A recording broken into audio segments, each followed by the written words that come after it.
नमस्कार दोस्तों, स्वागत है आप सभी का आप ही के अपने YouTube channel Sheikh vertical classes पर। तो दोस्तों आज हम आप लोग बीच हाईकोर्ट एलडीसी जो 19 मार्च को आपका एग्जाम होना है उसके लिए हम आप लोगों के बीच क्लास लेकर आ गए हैं। दोस्तों आज की इस क्लास के अंदर हमारे 50 जीके क्वेश्चन रहने जाए। दोस्तों 50 मोस्ट क्वेश्चन रहेंगे जीके के, ठीक है। राजस्थान जीके के 50 मोस्ट क्वेश्चन लेकर आ गए हैं। तो आपको क्या करना है, आपको ईमानदारी से इस क्लास को लाइक कर देना है। और अगर आप चैनल पर पहली बार विजिट कर रहे हो, फिर जिसने अभी तक शेख वर्टिकल क्लासेज को सब्सक्राइब नहीं किया, शेख वर्टिकल क्लासेज को सब्सक्राइब कर देना और नोटिफिकेशन बेल को ऑन कर देना, ठीक है दोस्तों। तो चलिए दोस्तों आज की इस क्लास को स्टार्ट करते हैं। तो आपका पहला प्रश्न है, सूची 1 को सूची 2 के साथ सम्मिलित कीजिए। एक तरफ आपकी राज्य प्रतीक है, दूसरी तरफ आपकी घोषित वर्ष है। तो चिंकारा को दर्जा कब मिला था राज्य? हाँ, तो चिंकारा को मिला था 1981 के अंदर, ठीक है। और ऊंट को मिला था 2014 के अंदर, और खेजड़ी को मिला था 1983 के अंदर, और गडोर को मिला था 1949 के अंदर। दोस्तों इसमें आपका राइट जगह ऑप्शन नंबर 2 फुट, ठीक है। ऑप्शन नंबर 2 फुट इसका राइट कर दो।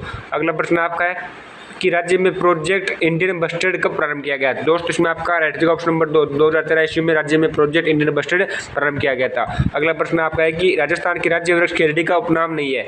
तो खेजड़ी का उपनाम कौन सा नहीं है? हाँ, मरुशोभा नहीं है, क्योंकि समूह वृक्ष खेजड़ी का उपनाम है, जांटी भी है और शिमलो भी है, लेकिन मरुशोभा नहीं है। अगला प्रश्न आपका है कि ऊंट का वैज्ञानिक नाम क्या है? तो ऊंट का वैज्ञानिक नाम क्या है दोस्तों? हाँ, कैमेल से ड्रोमेडेरियस। अगला प्रश्न आपका है कि राज्य में बास्केटबॉल अकादमी कहाँ बनाई जाएगी? दोस्तों इसमें आपका राइट जगह ऑप्शन नंबर 3 जैसलमेर के अंदर। राज्य में बास्केटबॉल अकादमी कहाँ पर बनाई जाएगी? जैसलमेर के अंदर बनाई जाएगी। अगला प्रश्न आपका है कि निम्न में से राजस्थान का राज्य नृत्य घूमर किस जनजाति का पारंपरिक नृत्य था?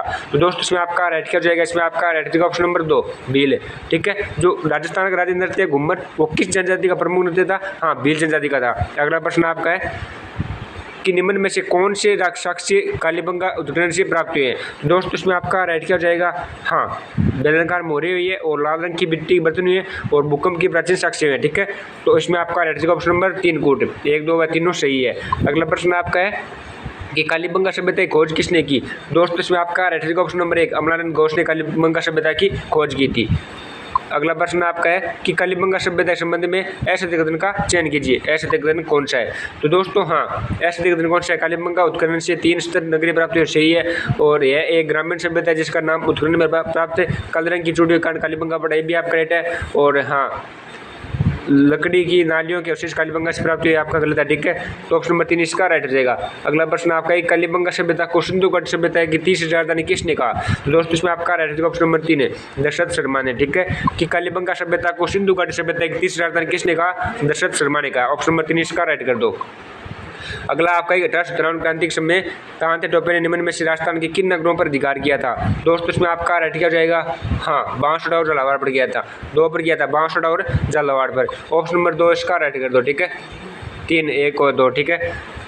अगला प्रश्न आपका है कि चार्ल्स मेटकॉफ ने नवंबर 1813 ईस्वी में सर्वप्रथम राजपूताना की किस राज्य के साथ मित्रता एवं सहयोग संधि की थी? दोस्तों इसमें आपका राइट जगह ऑप्शन नंबर 4 करौली के साथ, ठीक है। अगला प्रश्न आपका है कि 1857 क्रांति के समय राजस्थान में विभिन्न रियासतों के पॉलिटिकल में एजेंट के संबंध में कौन सा सही सम्मिलित नहीं है? ठीक है, हाँ सही सम्मिलित नहीं है। तो ऑप्शन नंबर 3 इसका सही सम्मिलित नहीं है, भरतपुर जड्डी होली आपका सही सम्मिलित नहीं है, ठीक है।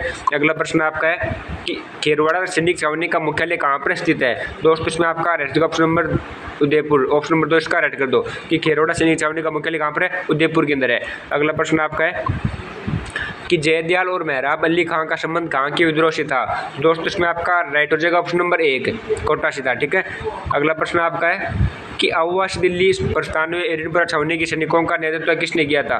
दोस्तों इसमें आपका राइट हो जाएगा ऑप्शन नंबर 2 अशोक ठाकुर शिवनाथ सिंह ने किया था। अगला प्रश्न आपका आ रहा है कि राजस्थान में 1857 क्रांति के समय रियासती शासकों के संबंध में असम्मिलित कौन सा है? दोस्तों इसमें आपका राइट होगा ऑप्शन नंबर 3 बीकानेर गंगा सिंह आपका असम्मिलित है, ठीक है। अगला प्रश्न आपका आ रहा है कि 1857 क्रांति के समय टोंक का नवाब अंग्रेजों का स्वामी वक्त रहा, कौन था टोंक का नवाब? दोस्तों इसमें आपका राइट ऑप्शन नंबर 4 वजीरुद्दौला, ठीक है। अगला प्रश्न आपका है कि औरंगजेब द्वारा निर्मित बुलंद दरवाजा निम्न में से किस किले की शोभा बढ़ाता है? दोस्तों इसमें आपका राइट ऑप्शन नंबर 1 गागौन दुर्ग की, ठीक है। अगला प्रश्न आपका आ रहा है कि चित्तौड़गढ़ दुर्ग के संदर्भ में निम्नलिखित में से ऐसा कथन कौन सा है? तो दोस्तों इसमें आपका राइट क्या जाएगा? हाँ, महाराणा सांगा ने सारंगपुर विजय के उपलक्ष्य में यहाँ विजय स्तंभ का निर्माण करे, आपका गलत है, ठीक है। अगला प्रश्न आपका आ रहा है कि निम्नलिखित में से कौन सा एक रणथंभौर के किले में स्थित नहीं है। तो दोस्तों इसमें आपका राइट हो जाएगा ऑप्शन नंबर 4, श्रृंगारचोटी रणथंभौर किले के अंदर स्थित नहीं है। अगला प्रश्न आपका है कि बहादुर शाह प्रथम ने किस दुर्ग का नाम बदलकर मोमिनाबाद रखा था। दोस्तों इसमें आपका राइट हो जाएगा ऑप्शन नंबर 2, आमेर दुर्ग का नाम बदलकर बहादुर शाह प्रथम ने मोमिनाबाद रखा था। ठीक है। अगला प्रश्न आपका है कि निम्नलिखित में से असम्मिलित है, ये असम्मिलित कौन सा है। दोस्तों इसमें आपका राइट ऑप्शन नंबर 3, नथमल केवली रामगढ़ आपका असम्मिलित है। ठीक है। अगला प्रश्न आपका है कि शेठ लालचंद गोयन का केवली कहाँ पर है। तो दोस्तों इसमें आपका राइट ऑप्शन नंबर 1, डूडलोद के अंदर शेठ लालचंद गोयन का की हवेली है। अगला प्रश्न आपका है कि निम्नलिखित में से असम्मिलित कौन सा है। तो दोस्तों इसमें आपका राइट ऑप्शन नंबर 2, जगन्नाथ कचवा की छतरी गेटोरी जयपुरी आपका असम्मिलित है। ठीक है। अगला प्रश्न आपका है कि चौरसी खंभू छतरी का निर्माण किसके द्वारा कराया गया था। दोस्तों इसमें आपका right option number 2, Anirudh Singh के द्वारा। चौरसी खंभू छतरी का निर्माण किसके द्वारा कराया गया था। हाँ, अनिरुद्ध सिंह के द्वारा कराया गया था। अगला प्रश्न आपका है कि डूंगरपुर के निकट नौलखा बावड़ी किसने बनवाई थी। दोस्तों इसमें आपका राइट ऑप्शन नंबर 2, प्रेमल देव ने। ठीक है। प्रेमल देवी ने डूंगरपुर के निकट नौलखा बावड़ी बनवाई थी। अगला प्रश्न आपका है कि राजस्थान की भाषा के लिए राजस्थानी शब्द सर्वप्रथम प्रयोग किसने किया था। हाँ, राजस्थानी भाषा के लिए राजस्थानी शब्द सर्वप्रथम किसने प्रयोग किया था। दोस्तों इसमें आपका right option number 1, George Abraham Grierson ने। अगला प्रश्न आपका रहा है कि निम्न कथनों पर विचार कर असत्य कथन का चयन कीजिए। दोस्तों इसमें आपका राइट ऑप्शन नंबर 3, 1450 से 1650 ईस्वी तक राजस्थानी भाषा का स्वर्ण युग माना जाता है, आपका असत्य कथन है। ठीक है। अगला प्रश्न आपका आ रहा है कि वह बोली जो मारवाड़ी व मालवी का मिश्रण है तथा अपनी करक्षता के लिए जानी जाती है। दोस्तों इसमें आपका राइट ऑप्शन नंबर 4, रांगड़ी। ठीक है, रांगड़ी बोली है वह। अगला प्रश्न आपका आ रहा है कि निम्न में से कौन सी विशेषता डिंगल भाषा की नहीं है। दोस्तों इसमें आपका राइट ऑप्शन नंबर 3, डिंगल साहित्य संत एवं पदों के रूप में लिखा गया ये डिंगल भाषा की विशेषता नहीं है। ठीक है। अगला प्रश्न आपका आ रहा है कि जालौर की आहोर तहसील व पाली जिले की बाली क्षेत्र में बोली जाने वाली बोली कौन सी है। दोस्तों इसमें आपका राइट ऑप्शन नंबर 2, गोडवाड़ी बोली है। ठीक है। अगला प्रश्न आपका आ रहा है कि भारत में रेडियो प्रसारण की शुरुआत कब हुई थी। दोस्तों इसमें आपका राइट ऑप्शन नंबर 1, 1927 ईस्वी में भारत में रेडियो प्रसारण की शुरुआत हुई थी। ठीक है। अगला प्रश्न आपका आ रहा है कि भारत के प्रथम कृत्रिम उपग्रह का नाम क्या है। दोस्तों इसमें आपका right option number 2, Aryabhata Bharat के प्रथम कृत्रिम उपग्रह का नाम है। ठीक है। अगला प्रश्न आपका है कि भारत में इंटरनेट सेवा सर्वप्रथम किसके द्वारा शुरू की गई। दोस्तों इसमें आपका राइट ऑप्शन नंबर 2, VSNL के द्वारा भारत में इंटरनेट सेवा सर्वप्रथम प्रारंभ की गई थी। अगला प्रश्न आपका आ रहा है कि पहली फ्री ईमेल सेवा हॉटमेल की जन्मदाता कौन है। दोस्तों इसमें आपका right option number 3, Shabbir Bhatia Bharat की पहली फ्री ईमेल सेवा की हॉटमेल की जन्मदाता है। ठीक है। अगला प्रश्न आपका है कि भारत में 1851 में सर्वप्रथम टेलीग्राफ सेवा किन दो स्थानों के बीच प्रारंभ हुई थी। दोस्तों इसमें आपका राइट ऑप्शन नंबर 4, कोलकाता एवं डायमंड हार्बर के मध्य हुई थी। अगला प्रश्न आपका है कि शिक्षा का अधिकार अधिनियम 2009 में किस वर्ष किए गए संशोधन 3 के द्वारा अविवाहित समूह के बालकों समूह में निःशुल्क बालक को जोड़ा गया। तो दोस्तों इसमें आपका राइट ऑप्शन नंबर 1, 2012 ईस्वी में। ठीक है। अगला प्रश्न आपका है कि RTA अधिनियम 2009 में धारा 7 के तहत निम्नलिखित में से कौन सा उत्तरदायित्व केवल केंद्र सरकार का है। दोस्तों इसमें आपका राइट ऑप्शन नंबर 4, हाँ, कि RTA अधिनियम को लागू करने के लिए आवश्यक पूंजी व आवर्ती खर्चे का आंकलन करना। ठीक है, ये है। और राष्ट्रीय पाठ्यचर्या का रूपरेखा तैयार करना, ये भी है। और शिक्षकों के प्रशिक्षण हेतु मानकों का विकास करना, यानी ऑप्शन 4 सभी हो जाएंगे। ठीक है। अगला प्रश्न देखते हैं आपका। अगला प्रश्न आपका है कि RTA अधिनियम 2009 की धारा 13 के तहत माता पिता का बालक दंडनीय को अनुवीक्षण प्रक्रिया के दिन रखने के द्वितीय उल्लंघन पर जुर्माना राशि कितनी है। दोस्तों हाँ, 50,000 रुपये है। ऑप्शन नंबर 2 इसका राइट कर दो। ठीक है, कितनी है, 50,000 रुपये है। अगला प्रश्न देखते हैं आपका।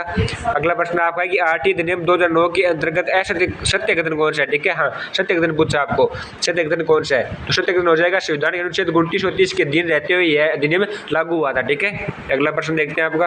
अगला प्रश्न आपका है कि भारत के मूल संविधान में 14 वर्ष तक के बच्चों के लिए निःशुल्क व अनिवार्य शिक्षा संबंधी प्रावधान किया गया था। तो हाँ, किसमें किया गया था दोस्तों। हाँ, इसमें आपका राइट हो जाएगा ऑप्शन नंबर 2, नीति निर्देशक तत्वों में।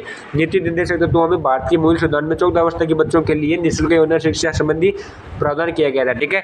अगला प्रश्न आपका आ रहा है कि RTA अधिनियम 2009 की धारा 21 के तहत निम्नलिखित में से कौन से विद्यालय में विद्यालय प्रबंधन समिति केवल सलाहकारी कार्य करेगी। तो दोस्तों इसमें आपका राइट हो जाएगा ऑप्शन नंबर 4, 1 व 2 है ना, अल्पसंख्यक द्वारा स्थापित विद्यालय और सरकार द्वारा अनुदान प्राप्त विद्यालय। ठीक है।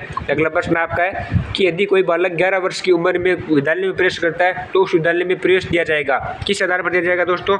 हाँ, उम्र के आधार पर दिया जाएगा। ठीक है, ऑप्शन नंबर 3 इसका राइट कर दो। अगला प्रश्न आपका कि RTA अधिनियम के तहत निम्न का सम्मिलित कीजिए। निम्नलिखित को आपको सम्मिलित करना है। ठीक है, हाँ, निम्नलिखित को सम्मिलित कीजिए। इसमें आपका क्या हो जाएगा राइट, एक का हो जाएगा 3, एक का 3 और हाँ, एक का 3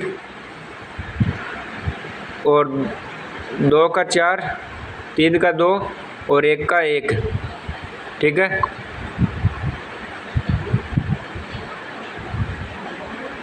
हाँ, ये राइट हो जाएगा इसका,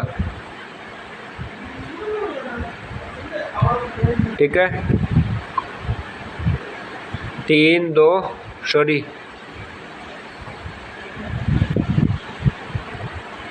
यानी अध्याय 4 क्या कहता है, अध्याय 4 कहता है दल शिक्षकों की उत्तरदायित्व के लिए कहता है। अध्याय 2 क्या कहता है, नीच लोग अन्य शिक्षा का अधिकार है, ठीक है। और अध्याय 6 क्या कहता है, समुचित सरकार स्थानीय प्राधिकारी तथा माता पिता का कर्तव्य। और अध्याय 3 क्या कहता है, हाँ, बालकों के अधिकार का संरक्षण, ठीक है। अध्याय 6 कहता है बालकों के अधिकार का संरक्षण और अध्याय 3 कहता है समुचित सरकार स्थानीय प्राधिकारी तथा माता पिता का कर्तव्य, ठीक है। तो इसमें आपका राइट क्या जाएगा, ऑप्शन नंबर 2 को इसका राइट कर दो, ठीक है। अगला प्रश्न आपका है कि आरटी अधिनियम 2009 की धारा 23 के अधीन केंद्र सरकार द्वारा घोषित शैक्षणिक प्राधिकारी, दोस्तों इसमें आपका राइट ऑप्शन नंबर 4 NCTE, ठीक है। अगला प्रश्न आपका है कि निःशुल्क एवं उन्नत शिक्षा अधिनियम की धारा 12 में विद्यालयों के उत्तरदायित्व संबंध में ऐसे अधिकरण की पहचान कीजिए। तो दोस्तों इसमें आपका राइट क्या हो जाएगा, इसमें आपका राइट ऑप्शन नंबर 2, धारा 12 के अंतर्गत विद्यालय का दायित्व केवल प्राथमिक शिक्षा 6 वर्ष की आयु प्रवेश पर ही लागू होगा, यह आपका ऐसे अधिकरण है, ठीक है।